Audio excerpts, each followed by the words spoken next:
Selamat malam pemirsa, Anda menyaksikan Prime Time News. Fokus malam hari ini kami akan mengulas tentang pertarungan perebutan pimpinan di DPR sebagai konsekuensi diberlakukannya Undang-Undang MD3. Koalisi mana yang nantinya akan menyapu bersih? Lalu di mana pula posisi Partai Demokrat yang sejak awal mengaku netral? Apakah akan menikung di ujung? Kita akan membahasnya dalam Prime Time News nanti. Saya Indra Maulana, inilah Prime Time News selengkapnya. Ya pemirsa, Komisi Pemilihan Umum dan Komisi Pemberantasan Korupsi masih menunggu jawaban dari Presiden terkait permohonan penundaan pelantikan terhadap 7 anggota DPR dan DPD yang tersangkut korupsi. Jika tetap dilakukan sejumlah pegiat korupsi, mengkhawatirkan wibawa parlemen akan jatuh. Hingga Selasa siang belum ada kepastian jawaban dari Presiden Susilo Bambang Yudhoyono terkait permohonan penundaan pelantikan terhadap 7 anggota DPR yang menjadi tersangka kasus korupsi. Namun Ketua Harian Partai Demokrat, Syarif Hasan, memberi sinyal bahwa SBY menyetujui penundaan pelantikan tersebut. Menunda pelantikan untuk yang terlibat tersangka. Iya. Kalau itu kira-kira sikap dari Pak saya pikir Ketua Umum kami setuju dengan itu.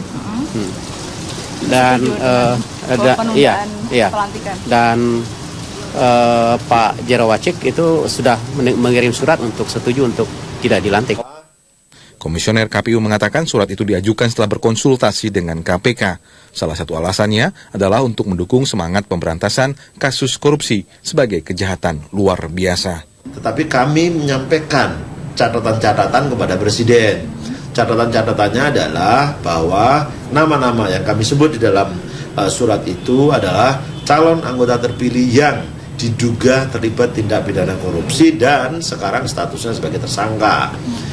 Nah, atas fakta dan dokumen yang kami terima tersebut, kami kemudian mengusulkan agar yang nama-namanya kami beri catatan itu dapat dilakukan penundaan pengucapan sumpah janjinya. Sementara untuk mengabulkan atau tidak, Arief Budiman, Komisioner KPU mengatakan semuanya tergantung pada Presiden. Lembaga Pemantau Korupsi Indonesia atau ICW menyebut ada puluhan anggota baru DPR dan DPD yang disinyalir tersangkut kasus korupsi dan sudah berstatus tersangka. ICW khawatir status mereka akan mempengaruhi penyusunan kebijakan di DPR.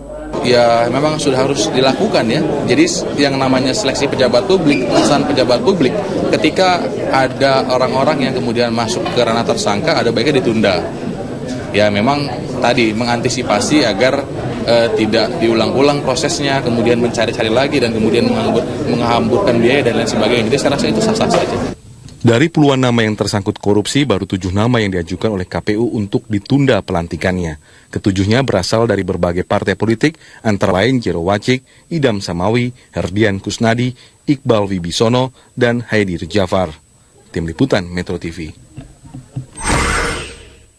2 caleg terpilih asal Partai Golkar, Nusron Wahid dan Agus Gumiwang Kartasasmita, akan tetap menjalani pelantikan meskipun sebelumnya telah dipecat oleh partai asal mereka. Komisioner KPU Arief Budiman mengatakan bagi anggota DPR terpilih yang dipecat dari keanggotaan partai tetap dapat dilantik sebagai anggota DPR periode 2014-2019 selama belum ada keputusan dari gugatan di Pengadilan Negeri. Arief menambahkan KPU masih akan menunggu keputusan dari Pengadilan Negeri Jakarta Barat terkait pengajuan gugatan yang dilakukan oleh Nusron Wahid dan Agus Gumiwang untuk membatalkan keputusan Ketua Umum Partai Golkar Abu Rizal Bakri yang memecat keduanya.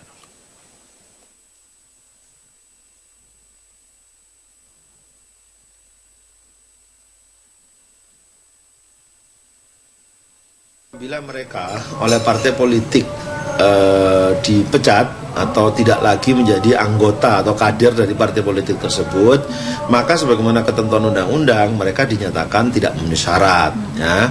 Tetapi apabila dalam proses pemecatan itu kemudian yang bersangkutan masih mengajukan keberatan dengan mengajukan gugatan hukum, maka kita harus menunggu sampai proses gugatan hukum itu selesai. Ya, besok anggota DPR periode 2014-2019 akan dilantik, dan untuk melihat bagaimana persiapan jelang pelantikan anggota DPR besok, kita akan langsung bergabung dengan reporter Heranov Al-Bashir di gedung DPR.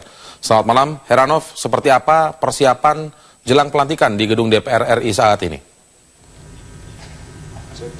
Selamat malam Indra, jelang pelantikan anggota DPR RI periode 2014-2019, nampaknya sekitar 90% ini persiapannya sudah mantap, di mana tadi juga sebanyak 560 anggota DPR RI 2014-2019 juga sudah melakukan gladi bersih pada pukul 14.30 hingga pukul 16 waktu Indonesia Barat, Indra. Tadi sejumlah anggota DPR diramaikan dengan wajah-wajah baru seperti artis, kemudian ada kalangan profesional hingga mantan atlet, Indra. Sejumlah tokoh senior di bidang politik juga turut menjadi anggota DPR 2014-2019, diantaranya adalah Wakil Ketua Umum Partai Golkar Fadel Muhammad, Sekjen Partai Nasdem Rio Petris Kapela, dan mantan Presiden Partai Keadilan Sejahtera Tifatul Sembiring. Hampir seluruh fraksi partai yang mengisi kursi hadir pada gladi bersih pada hari ini. Untuk periode 2014-2019 ada 10 parpol, Indra, yakni PDIP, Golkar, Gerindra, Demokrat, PKB, kemudian PAN, PKS, P3, Hanura, dan Partai Nasdem. Dalam gladi bersih tadi, para anggota Dewan mengikuti latihan proses pelantikan mulai dari pembacaan sumpah jabatan hingga penandatanganan surat jabatan. Dan esok, rakyat Indonesia akan memiliki para wakil rakyat baru yang akan bekerja sama selama 5 tahun mendatang. Sesuai tatib DPR, Indra, wakil rakyat termuda dari 559 anggota DPR lainnya, yaitu Ade Reski Pratama, akan memimpin sidang pada pelantikan anggota DPR terpilih 2014 esok. Reski berusia 26 tahun dan tercatat sebagai wakil rakyat termuda. Ade Reski Pratama merupakan politisi Gerindra dari Dapil Sumber 2. Ade bersama anggota DPR tertua Popong Oce Junjunan. Popong berusia 76 tahun dan diusung oleh Partai Golkar dari Dapil Jawa Barat 1. Nah, berbicara mengenai berapa biaya pelantikan anggota DPR esok hari, KPU memastikan telah mengalokasikan anggaran sebesar 16 miliar rupiah untuk memfasilitasi pelantikan anggota DPR dan DPD, mulai dari tiket pesawat hingga hotel untuk menginap. Anggaran tersebut dihemat sebesar 6 miliar, sehingga yang terpakai hanyalah 10 miliar rupiah. Sekjen KPU Arief tadi juga mengatakan KPU belum mengetahui secara pasti berapa realisasi anggaran yang terpakai. Alokasi biaya juga digunakan untuk membiayai perjalanan dinas untuk mendatangkan calon anggota DPR dan DPD terpilih, akomodasi hotel dan konsumsi, uang lumsum harian, belanja jasa, dan jasa lainnya, Indra. Para anggota Dewan terpilih mulai memasuki hotel yang disiapkan sejak kemarin, Indra, pukul 1 siang. Anggota Dewan difasilitasi oleh KPU hingga Kamis esok sampai setelah pelantikan, di mana mereka diinapkan di Hotel Grand Melia untuk Partai Nasdem, PKB, P3, PAN, dan Hanura. Untuk Hotel Sultan, anggota DPR terpilih dari Partai Gerindra, PDIP, Demokrat, dan PKS. Hotel Shangri-La untuk anggota DPD terpilih. Satu hal yang paling penting adalah pengamanan, Indra. Kepolisian daerah Metropolitan Jakarta Raya mengerahkan sekitar 19.000 personil kepolisian untuk mengamankan rangkaian kegiatan pelantikan esok hari.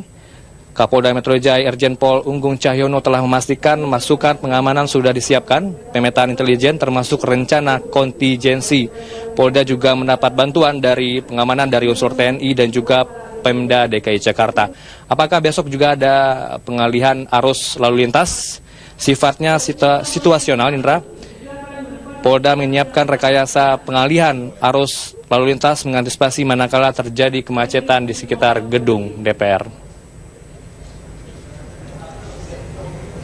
Demikian, Indra, kembali ke studio. Ya, Heranov, kalau tadi Anda berbicara siapa yang akan memimpin pelantikan tadi adalah anggota tertua dan termuda yang akan memimpin dari Partai Gerindra dan Partai Golkar. Nah, kemungkinan besok ada agenda tentang memilih pimpinan DPR. Apakah yang memimpin sidang dalam memilih pimpinan DPR ini juga tetap anggota DPR tertua dan termuda tersebut? Ya, pimpinan DPR yang sudah ditentukan oleh Undang-Undang MD3, di mana turunan dari Tatib DPR, yang mana Tatib DPR ini mengatur tentang pimpinan DPR. Hingga saat ini untuk yang memimpin sidang adalah yang tertua dan juga termuda, mengingat pimpinan DPR masih belum ditunjuk. Ini masuk agenda dari paripurna kedua setelah pelantikan esok hari, Indra. Terima kasih Heranov Al-Bashir atas laporan Anda di gedung DPR. Selamat malam. Pemirsa, sejumlah evaluasi dan hasil survei terhadap DPR menunjukkan kinerja wakil rakyat periode 2009-2014 kurang baik. Bahkan tingkat kepercayaan masyarakat pada anggota Dewan ini terbilang rendah. Publik berharap anggota baru DPR bisa membawa perubahan yang lebih baik. Ini adalah rapat paripurna terakhir penutupan masa bakti anggota DPR 2009-2014. Meski rapat terakhir, masih saja anggota DPR menunjukkan kinerja yang buruk dengan tidak hadir dalam rapat. Dalam absensi rapat, dari 560 anggota DPR, hanya 315 saja yang hadir. Evaluasi kinerja anggota DPR 5 tahun terakhir ini pun dinilai tidak membanggakan oleh peneliti Formapi. Tidak ada prestasi signifikan yang ditunjukkan oleh anggota Dewan. Bahkan jumlah undang-undang yang disahkan jauh dari target. Formapi mencatat dari 69 rancangan undang-undang selama 2013-2014, hanya 17 RUU saja yang disahkan. Itu pun RUU Pilkada dan RUU MD3 yang menuai cukup banyak kontroversi dari publik. Setiap akhir periode, setiap akhir tahun, DPR tidak pernah kemudian bisa menghasilkan sampai separuh dari undang-undang, dari rancangan undang-undang yang dia rencanakan pada awal tahun. Lalu kami berkesimpulan kinerja mereka selama 5 tahun hampir bisa dipastikan buruk. Dari survei tingkat kepercayaan masyarakat terhadap DPR yang dilakukan Cyrus Surveyor pada awal 2014 menunjukkan 60,1% responden menyatakan anggota DPR tidak memperjuangkan aspirasi rakyat. Selain itu, 47% responden menyatakan DPR tidak membuat undang-undang yang bermanfaat untuk kepentingan rakyat. Hasil yang tak jauh berbeda juga terlihat dari survei National Poll Tracking Institute tentang kinerja DPR yang menunjukkan 61,68% warga tidak puas dengan kinerja DPR dan hanya 12% saja yang puas. Tidak hanya itu, penggiat anti korupsi pun menyatakan dalam periode 2009-2014 marak terjadi kasus korupsi yang menjerat politisi di DPR. Dalam periode DPR 2009-2014 jelas dalam pengamatan ICW marak berapa kasus-kasus korupsi yang terjadi di DPR, dan bahkan kita mengatakan hampir sebagian besar kasus yang menjerat politisi simptomnya ada di DPR. Nah, ini tentu menjadi catatan buruk.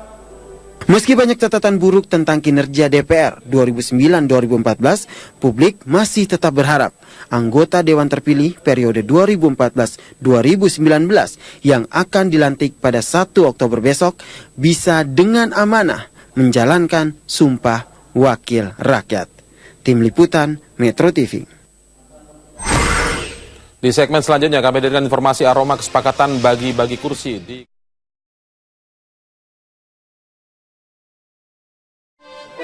Aroma adanya kesepakatan bagi-bagi kursi dalam proses pengesahan RUU Pilkada tercium kuat. Dokumen soal adanya bagi-bagi jatah ini juga dikabarkan sempat tersebar ke publik. Ini adalah foto dokumen yang tersebar di media sosial. Dalam foto ini terlihat ada tulisan berupa alokasi kursi pimpinan di MPR, dan di situ tertera ada jatah kursi ketua MPR bagi Partai Demokrat. Sejumlah pihak mencurigai sebagai bentuk kesepakatan bagi-bagi kursi jika rancangan undang-undang pilkada jadi disahkan. Peneliti dari Lembaga Pemantau Korupsi Indonesia ICW, Abdullah Dahlan, mengatakan sudah menerima sejumlah laporan terkait dugaan adanya imbalan untuk menggolkan undang-undang tersebut. Kita juga mendapatkan laporan soal itu, ya, sehingga kita lagi dalam proses untuk mendalami juga soal informasi yang kami terima. Dan himbauan kita juga kepada KPK juga untuk kemudian turut menjadi bagian yang melakukan pendalaman atas informasi yang terkait dengan nuansa ada politik transaksional juga di dalam pengesahan Undang-Undang Pemilu Kada ini. Jelas para pihak yang ingin menggolkan kepentingan-kepentingan tadi dengan mempengaruhi fraksi-fraksi yang ada di DPR, khususnya fraksi yang memang sulit tidak punya sikap yang jelas atas pilihan-pilihan politik pada waktu itu, sehingga kelompok ini yang dianggap rentan untuk kemudian menjadi target dalam politik transaksional. Namun tudingan adanya janji kursi kepada Demokrat seperti termuat dalam dokumen yang tersebar dibantah Ketua DPP Partai Golkar yang juga juru bicara koalisi pendukung Prabowo, Tantowi Yahya. Saya tidak tahu, tidak bisa berkomentar mengenai surat itu karena saya sendiri belum pernah melihat surat itu. Apakah surat itu asli, ya bentuknya saya hanya lihat di media-media online saja. Keputusan di DPR terkait pengesahan rancangan Undang-Undang Pilkada mendapat kecaman dari masyarakat luas. Mereka menilai opsi pilkada tak langsung telah merampas hak rakyat. Tim Liputan Metro TV. Partai Demokrat membantah aksi mereka untuk keluar dalam rapat paripurna pengesahan RUU Pilkada merupakan bagian dari dukungan untuk Koalisi Merah Putih. Namun ujian bagi sikap Demokrat akan terjadi dalam proses penentuan pimpinan DPR. Juru bicara Partai Demokrat, Ruhut Sitompul menegaskan posisi partainya akan tetap netral dan menepis anggapan bahwa Demokrat condong ke koalisi pendukung Prabowo. Yang saya sedih, saya ingin menjelaskan kepada semua, Partai Demokrat bukan koalisi merah putih. Walaupun saya sedih, ada yang suka menjual Partai Demokrat, yaitu Nur Hayati Assegaf dan Max Sukopoa. Kenapa? Lihat statement saya kemarin. Apa nggak sedih saya lihat Fadli John? Kalau Ruhut bilang nggak merah putih, cabut dong. Apa yang dicabut? Mana bukti autentik kami merah putih? Merah putih itu kesepakatannya di Tugu Proklamasi. Apa kami menandatangani? Apa kami ada yang datang? Demokrat lewat Ketua Umumnya Susilo Bambang Yudhoyono sebelumnya memang menyebut bahwa posisi partai tersebut berada di tengah alias netral dan tidak condong ke koalisi pendukung Prabowo maupun koalisi Jokowi JK. Namun konsistensi Demokrat sebenarnya akan diuji saat proses pemilihan pimpinan DPR. Jika Demokrat masuk ke dalam paket pimpinan yang diajukan oleh Koalisi Merah Putih, maka ini artinya mereka kembali menunjukkan ketidakkonsistenannya dalam berpolitik. Pengamat politik Yunarto Wijaya mengatakan penilaian kecenderungan sikap Demokrat terhadap Koalisi Merah Putih memang cukup beralasan. Kemudian sekarang keluar bocoran yang juga menempatkan nama Partai Demokrat juga ke bagian jatah dalam pembagian kafling kekuasaan DPR. Ya ini seperti kemudian membenarkan praduga masyarakat selama ini begitu. Yang bisa ditunjukkan adalah ketika ada kejelasan sikap dari SBY dengan Partai Demokrat bahwa memang mereka bukan bagian dari Koalisi Merah Putih dan ditunjukkan juga bahwa mereka tidak ikut ambil bagian dalam proses bagi-bagi kekuasaan dalam memilih alat kelengkapan DPR. Dalam pengajuan pimpinan DPR baik koalisi Prabowo maupun Jokowi JK memang memerlukan sokongan dari 5 fraksi. Karena syarat pengajuan pimpinan DPR memang mensyaratkan ketua dan 4 wakilnya berasal dari 5 fraksi yang berbeda. Tim Liputan Metro TV.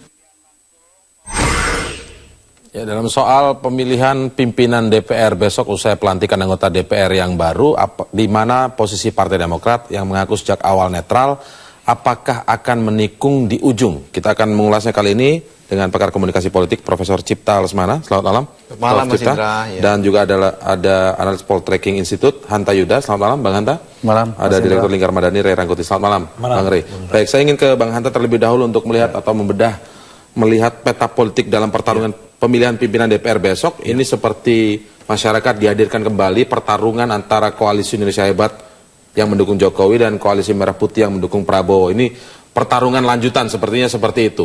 Nah, kira-kira besok Partai Demokrat apakah masih akan menjadi penentu ataukah sebenarnya tidak ada gambaran yang jelas seperti misalnya Merah Putih berhadapan dengan Indonesia Hebat?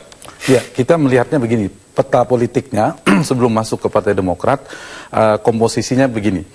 Kalau koalisi Merah Putih kita asumsikan dia akan solid, katakanlah ini kelanjutan dari voting RUU Pilkada yang masih hangat, maka kekuatannya dari 5 partai itu sekitar 52,2%. Terdiri dari Gerindra, PKS, P3, PAN, dan Partai Golkar. Jadi kalau misalnya sudah beredar cukup kencang soal posisi ketua DPR adalah Golkar, 4 partai lainnya masing-masing ada wakil ketua. Nah, posisinya 52,2. Lalu di seberangnya ada koalisi Indonesia Hebat yang terdiri dari 4 partai sebelum kita bicara Demokrat, yaitu PDIP, Nasdem, Hanura dan PKB itu angkanya sekitar 37%, lebih kurang gitu. Nah, berarti kalaupun Demokrat misalnya bergabung masuk ke koalisi Indonesia Hebat, komposisinya menjadi 48, menjadi tetap tidak dominan. Tetap tidak dominan. Tetapi kita bisa membacanya begini, Partai Demokrat ini akan relevan menjadi kuat, menjadi relevan sebagai penyeimbang ketika koalisi Merah Putih solid sebenarnya.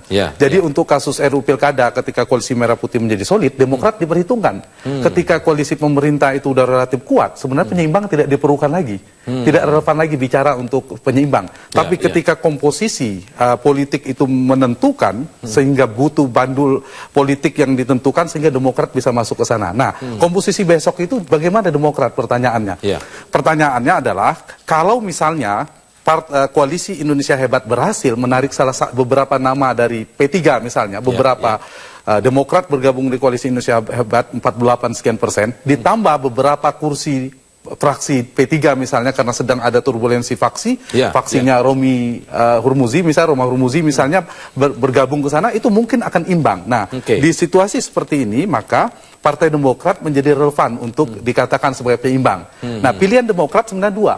Satu, dia akan menggenapkan koalisi yang berada di koalisi Indonesia Hebat sebagai posisi salah satu wakil ketua, karena persyaratan di Tatip itu adalah 1 ketua dan 4 wakil ketua dari fraksi yang berbeda. Sementara koalisi Indonesia Hebat kurang 1 partai. Nah, kalau Demokrat memilih ke sana, berarti tepat untuk menjadi entah posisi wakil ketua DPR, lalu menjadi ketua MPR untuk posisi ini, menggenapkan. Atau pilihan keduanya penyeimbang, dengan mirip dengan voting RUU Pilkada. Penyeimbang begini istilahnya. Di DPR bisa jadi Demokrat memutuskan tidak bergabung ke salah satu. Ini asumsinya koalisi Merah Putih solid ya. Tidak bergabung ke salah satu, otomatis koalisi Indonesia Hebat kurang fraksi, sehingga otomatis koalisi Merah Putih yang menangkan pertarungan di DPR, lalu ketua MPR diambil oleh Demokrat dengan posisi netral tadi. Bang Rey tadi punya hitung-hitungan yang lain. Jadi tidak selalu Indonesia Hebat melawan Merah Putih. Kemungkinan saja bisa ada opsi yang lain. Nanti kita akan membahasnya, Bang Rey. Tetaplah bersama kami di Prime Time News.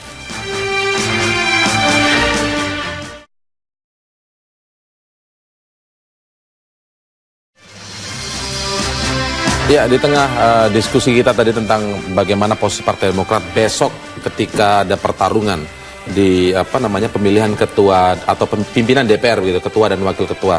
Hari ini juga kita dengarkan bersama bahwa Ketua Umum Partai Demokrat dan juga Presiden RI Susilo Bambang Yudhoyono menggelar konferensi pers di sebuah hotel di Jakarta yang menyatakan atau menyebut bahwa akan mengajukan Perpu. Begitu. Kalau Pak Cipta sendiri melihat seperti apa arti dari pernyataan SBY ini? Ya, ini komunikasi politik.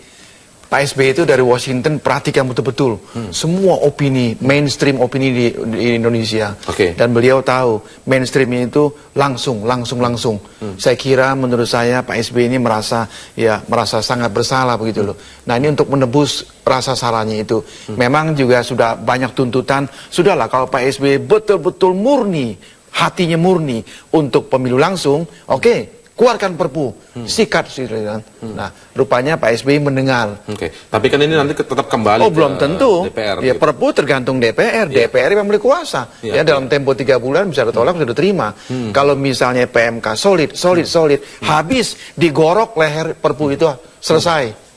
Dibunuh. KMP dari Koalisi Merah Putih ini kita tahu sudah terbukti di saat pembahasan Undang-Undang MD 3 dan juga RUU Pilkada kan. Kita lihat ketika sebelumnya kita membahas apakah solid atau tidak, apakah nanti justru KMP ini pecah. Yang disaksikan oleh masyarakat saat ini intinya KMP itu solid. Nah, yang seharusnya ke depan seperti apa ketika ada pertarungan lagi lanjutan? Sebelum kita lanjutkan soal Perpu tadi, soal pemilihan pimpinan DPR, Bang Rey, apakah nanti akan berhadapan-hadapan juga nanti ini antara Indonesia Hebat yang mendukung Jokowi dengan Koalisi Merah Putih lagi yang mendukung Prabowo, atau ada opsi lain nanti justru yang bisa membentuk paket sendiri begitu, bukan dari dua koalisi itu? Asumsinya sebelum Pak SBY berpidato soal tadi yang mengeluarkan Perpu gitu, memang hanya ada kemungkinan hanya dua paket, paket Koalisi Merah Putih dan paket Indonesia Hebat. Itu asumsi. Sementara Demokrat sama sekali tidak mengambil paket apapun, kan? Itu asumsinya ya. Asumsinya sebelumnya itu asumsinya gitu. Tapi menurut saya setelah Demokrat atau setelah Presiden mengatakan akan mengeluarkan Perpu, nampaknya koalisi ini membuat asumsi saya makin kuat bahwa sebetulnya yang dinamakan dengan Indonesia Hebat, koalisi hebat, tidak melulu petanya orangnya itu gitu loh, atau partainya begitu, itu bisa zigzag ini semua gitu. Seperti apa zigzagnya misalnya? Yang penting kan sesuai dengan ketentuan bahwa ada calon ketua DPR beserta dengan 4 wakil dari fraksi yang berbeda-beda. Nah, sekarang koalisinya ini yang harus dibangun mana dengan mana, apa dengan apa, itu bisa kemana-mana itu kira-kira. Apalagi setelah ini Demokrat menyatakan bahwa akan mengeluarkan Presiden akan mengeluarkan Perpu terkait RUU Pilkada ya, asumsinya akan masuk ke koalisi Indonesia Hebat. Pertanyaannya kan, apakah Demokrat atau bukan Demokrat, apakah PAN siap berhadapan-hadapan dengan Presiden? Dengan Demokrat ya? Dengan Demokrat dalam hal ini. Nah itu pertanyaan. Yang kedua, ketika Presiden mengatakan bahwa saya akan keluarkan Perpu, menurut saya dugaan saya, beliau sudah akan membaca petanya seperti apa di DPR. Kan asumsinya beliau tidak mau juga dipermalukan kalau sampai nanti Perpu ini dibatalkan oleh DPR maupun DPR lama. Sehingga akan membentuk peta sendiri baru gitu ya. Asumsinya menurut saya beliau sudah hitung. Kalau sekiranya Perpu ini dikeluarkan, nah berarti ada kemungkinan kita memiliki kekuatan yang signifikan untuk mengalahkan mereka yang ingin membatalkan Perpu ini. Kira-kira begitu tuh. Nah, tapi Pak Rey, Mas Hanta sudah hitung-hitung, kalau KMP-nya solid, Demokrat masuk ke koalisi itu masih. Itu makanya itu asumsinya karena Demokrat nggak bekerja. Jadi Demokrat ini hanya ikut ke fraksi Indonesia Hebat. Tapi itu yang saya sebut, kalau mereka itu hanya menghitung begitu kan selisih suara cuma 14. Riskan sekali. Gitu. Nah itu artinya Pak SBY juga harus memiliki kalkulasi. Kalau cuma selisihnya 14, Pak SBY bisa dikerjain yang kedua kali gitu. Dikerjainnya artinya akan dikalahkan lagi soal Perpu, kan malu lagi gitu. Nah oleh karena itu dia harus berhitung cermat. Menurut saya minimal dia harus dapat 10% selisih. Selisih antara koalisi Indonesia Hebat ini, asumsi begitu dulu lah ya. Karena kita belum tahu Demokrat ya, dengan koalisi Merah Putih gitu. Nah siapa yang akan ditarik dari koalisi Merah Putih ini untuk mendukung dia baik secara terang-terangan. Jadi bisa disebutkan gitu, setelah konferensi pers tadi soal undang-undang pilkada yang akan mengeluarkan Perpu, ini menjadi modal karena dia punya agenda nantinya di parlemen, butuhkan kekuatan yang tidak bisa didominasi oleh koalisi Merah Putih saja gitu. Karena Presiden otomatis tidak mau dipermalukan yang kedua kali. Gagal di paripurna, gagal lagi Perpu yang diajukan, dan ini untuk kali pertama dari sekian banyak Perpu yang dikeluarkan oleh Presiden yang ditolak oleh parlemen.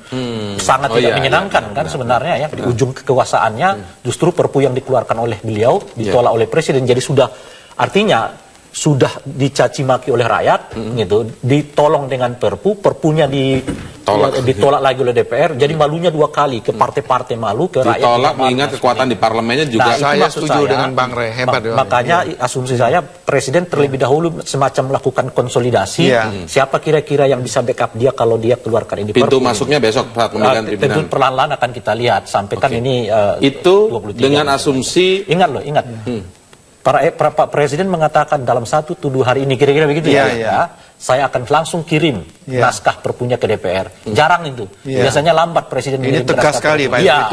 Ini komunikasi politik ini kali tegas sekali. Biasanya lambat. Perpu itu lambat dikirim ke DPR. Tapi itu dengan asumsi kalau Perpunya memang dikeluarkan benar-benar ingin artinya mengganti undang-undang pilkada itu. Nggak ada kecuali dia harus menyelamatkan. Karena ini dia Presiden ini sekarang sudah kadang malu di depan masyarakat, kemudian juga kalau sampai Perpu tidak menang, dia 2 kali malu. Baik. Berarti artinya tidak ada alasan tidak sungguh-sungguh. Berarti ini sungguh-sungguh. Nanti kita akan lanjutkan lagi, Bang Hanta, apakah nanti ada perbedaan juga nanti, dan bagaimana misalnya koalisi Indonesia Hebat yang mendukung Jokowi ini memanfaatkan situasi itu. Kita akan nanti membahasnya, tetaplah bersama kami di Prime Time.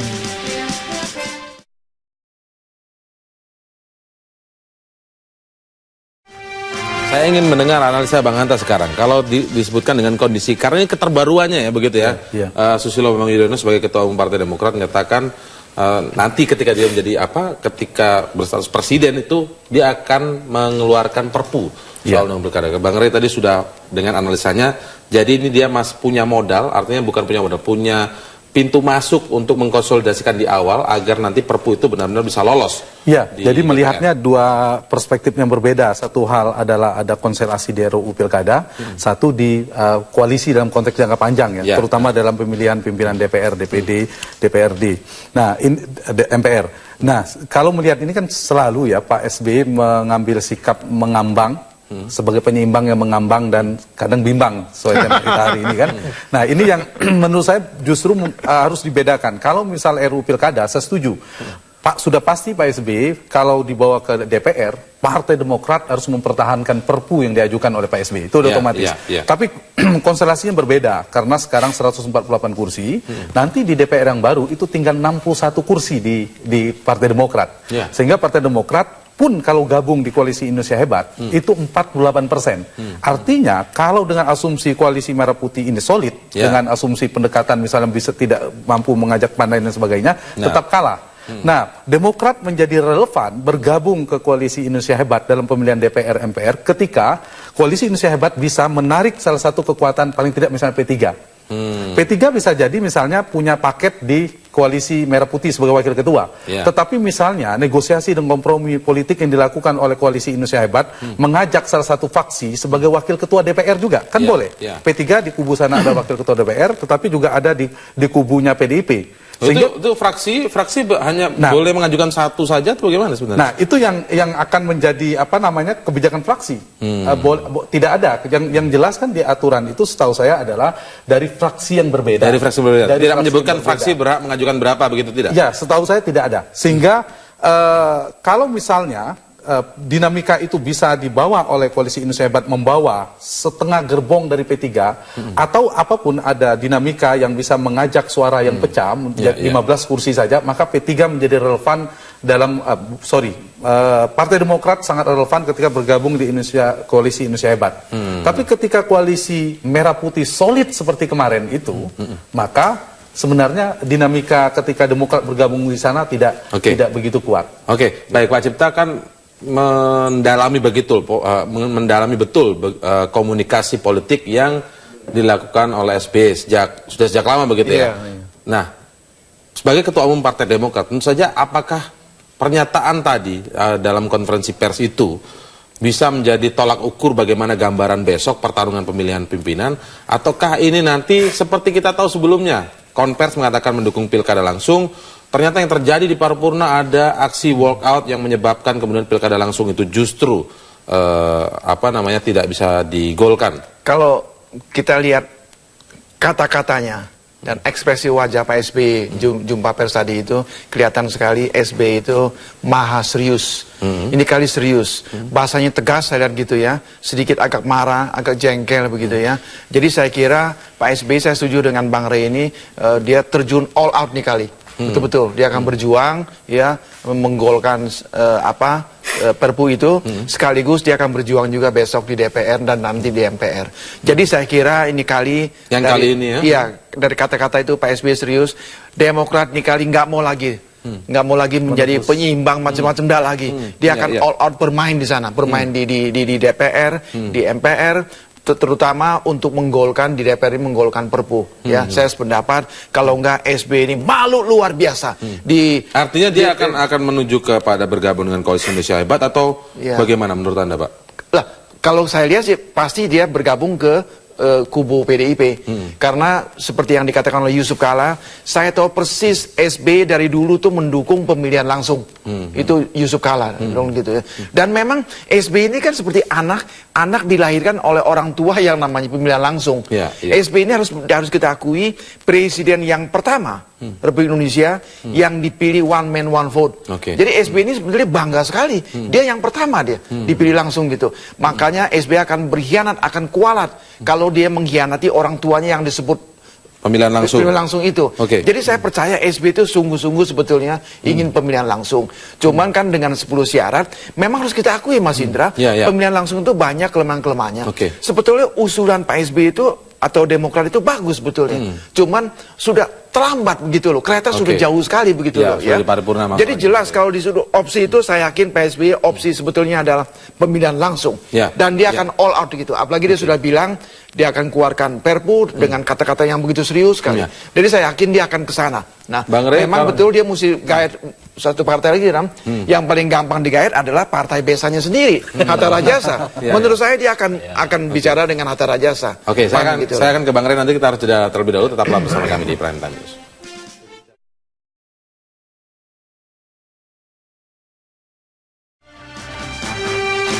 Baik, saya ke Bang Rey sekarang. Kalau memang Bang Rey kondisi yang seperti Anda petakan tadi begitu ya, tapi kalau memang tujuannya adalah untuk menggolkan perpunya nanti di parlemen tentang pilkada ini, bukankah akan lebih mudah misalnya justru dia masuk ke KMP dulu, di situ dia akan keluar dari parlemen itu? Tidak, dengan mengeluarkan perpu ini pada tingkat tertentu Pak SBY menantang KMP. Itu loh, jadi udah berhadap-hadapan nih KMP dengan presiden. Kenapa gitu? Karena yang dibatalkan oleh presiden ini adalah undang-undang versi yang dimenangkan oleh KMP gitu loh kira-kira. Jadi KMP ini nanti akan kehilangan muka, macam-macam lah istilahnya, akan disorakin banyak orang lah. Ayo akhirnya kan kira-kira gitu loh. Jadi ini bagaimanapun KMP justru harus lebih keras, harus lebih solid untuk masuk ke paripurna dalam konteks mensahkan presiden ini gitu loh. Nah, justru di sini masalahnya. Oleh karena itu sekarang mau tidak mau memang ya disuka atau tidak disukai gitu. Justru posisi Demokrat ini yang harus merapat ke PDI Perjuangan. Justru harus merapat. Nggak ada pilihan. Bukan dia membentuk yang paket sendiri tadi misalnya dengan. Dia mau paket siapa lagi? Mau tidak mau dia harus masuk merapat ke PDI Perjuangan. Nah, PDI sekarang nunggu aja. Jadi kalau kemarin itu misalnya posisi Demokrat itu yang di atas, PDI yang harus merapat gitu. Nah sekarang sebaliknya. Jadi PDI yang menunggu, Demokrat yang harus merapat gitu. Nah mau tidak mau ya itu harus dilakukan oleh presiden gitu. Karena memang ada kepentingan juga buat dia menyelamatkan Perpu. Kalau inilah perjuangan terakhir presiden. Kalau Perpu ini tidak lolos, 2 kali dia diterjerembab pada masa baktinya gitu. Tapi kalau ini lolos mungkin masih agak bisa dinetralisir apa yang kesalahan pengambilan keputusan yang kemarin yang walk out di rapat paripurna gitu. Nah, sekarang posisinya begitu. Jadi mau tidak mau Demokrat harus merapat ke PDI Perjuangan. PDI Perjuangan tentu enak saja kan, karena tidak perlu ada syarat macam-macam ya untuk merapat ke sini gitu. Sama-sama butuh begitu ya. Bukan sama-sama butuh pada tingkat tertentu, tetapi yang harus diingat adalah bukan berarti kemudian Indonesia Hebat itu ditambah dengan posisi Demokrat. Tapi dalam konteks ini dalam konteks ini pemilihan pimpinan. Bukan hanya konsekuensinya mungkin pemilihan pimpinan, tapi juga dengan menggolkan Perpu gitu. Tapi bisa jadi kemudian ke depan akan terjadi lagi perubahan-perubahan yang tak terduga oleh kita gitu. Karena bagaimanapun menurut saya merapatnya Demokrat ke PDI Perjuangan ini kan merapat dengan tangan kosong ini. Kira-kira begitu, nggak dapat apa-apa istilahnya itu. Justru mereka harus memberi banyak sekali karena memang mereka agak terprosok dengan walk out yang kemarin gitu. Agak terprosok dengan walk out kemarin. Tetapi misalnya ke publiknya melihat begini, Demokrat bilang begitu. Tetapi ketika sebelumnya kayak pilkada kemarin ngomong pilkada langsung, toh yang terjadi seperti itu juga. Nah ini apakah ini harapan palsu lagi atau kira-kira seperti apa? Ya kalau saya sih, kalau presiden masih melakukan itu betapa dahsyatnya penolakan masyarakat, menurut saya memang dia dengan sengaja menghancurkan dirinya. Menghancurkan dirinya dengan sendiri. Sengaja menurut saya ya. Jadi saya tidak masuk akal saya bagaimana ia membangun citranya dalam 10 tahun dengan semua kritikan dan dia selalu dengan bagus melewatinya. Tetapi toh pada ujungnya kemudian dihancurkannya di akhir masa baktinya. Baik, singkat saja terakhir Bung Hanta. Kalaupun misalnya akhirnya masing-masing ini bisa mengajukan paket karena sudah 5-5 misalnya begitu. Nah, apakah ini masih menjamin juga nanti misalnya pimpinan ini akan dimenangkan Koalisi Indonesia Hebat atau belum tentu juga karena nanti kan ada voting? Koalisi belum tentu kedua-duanya. Meskipun 5-5, angkanya kan pasti 48-52. Kalau utuh berarti pemenangnya adalah Koalisi Merah Putih. Tapi ada kemungkinan kedua, kalau misalnya dalam voting kemudian ada meskipun P3 misalnya resmi wakil ketua di Koalisi Merah Putih, tetapi ada faksi yang 15 orang atau 20 orang ternyata memilih di Koalisi Indonesia Hebat, bisa jadi petanya berubah. Itu satu kemungkinan. Kemungkinan kedua, petanya adalah Demokrat akan kalau bermain-main lagi yang kedua, memutuskan netral. Kalau Demokrat abstain dalam pemilihan pimpinan DPR, itu sama dengan bergabung di KMP sebenarnya. Sebenarnya sama persis seperti yang pernah Anda sebutkan juga saat satu lagi, Demokrat itu pilihannya kalau ekstrimnya 3 ya, bergabung ke KMP secara terbuka, menurut saya tidak mungkin. Itu bukan gaya komunikasi Pak SBY. Prof. Cipta lebih paham mungkin mengambil sikap Pak SBY yang ekstrim. Yang kedua, mengambil posisi menteri, lalu resmi menjadi Koalisi Indonesia Hebat atau moderat di tengah-tengah menjadi penyeimbang dan akan melakukan koalisi berbasis isu ad hoc dengan pemerintah. Tujuannya bukan jabatan menteri yang menjadi insentif, mungkin adalah agenda pasca berkuasa, terutama agenda hukum politik beliau. Agenda hukum politik beliau. Baik, terima kasih Mas Hanta, Bang Rey dan juga Pak Cipta.